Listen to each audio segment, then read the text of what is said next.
ప్రతి యుగానికి ఒక మనిషి కొడతాడు. ఆ మనిషి స్వర్గీయ ఎన్టీ రామారావు గారు ఆ రోజుల్లో ఢిల్లీలో శాసిస్తే ఆంధ్రాలో పాలించే రోజులవి. మరి వాటిని అధిగమించి మన పాలన మనమే చేసుకుందాం అనే నినాదంతో తెలుగు వారి ఆత్మగౌరవాన్ని ప్రపంచంలో నలుమూలలా చాటి ఆత్మగౌరవాన్ని నిలబెట్టిన మహనీయుడు స్వర్గీయ నందమూరి తారక రామారావు గారు. ఈ రాష్ట్రంలో పెట్టిన సంక్షేమ పథకాలు అన్ని కూడా మిగతా దేశం అంతా కూడా ఫాలో అయ్యే పరిస్థితి తీసుకుని వచ్చారంటే పేదవాళ్ల పట్ల ఎంత కమిట్మెంట్ ఉన్నది ఆయన్ని చూసే అవలంబించారు.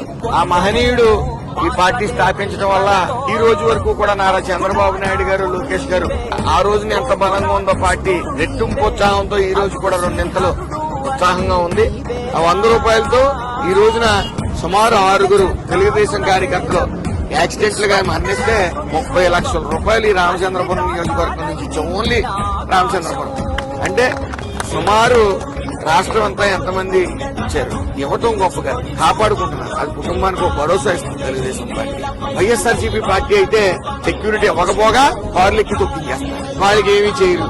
అదే గంజాయి వాళ్ళు ఇరుక్కుంటే మాత్రం అలాంటి కార్యకర్తలు ఇంటికెళ్లి మాత్రం భరోసా ఇస్తారు. అది తెలుగుదేశానికి వైఎస్ఆర్కి ఉన్న వ్యత్యాసం.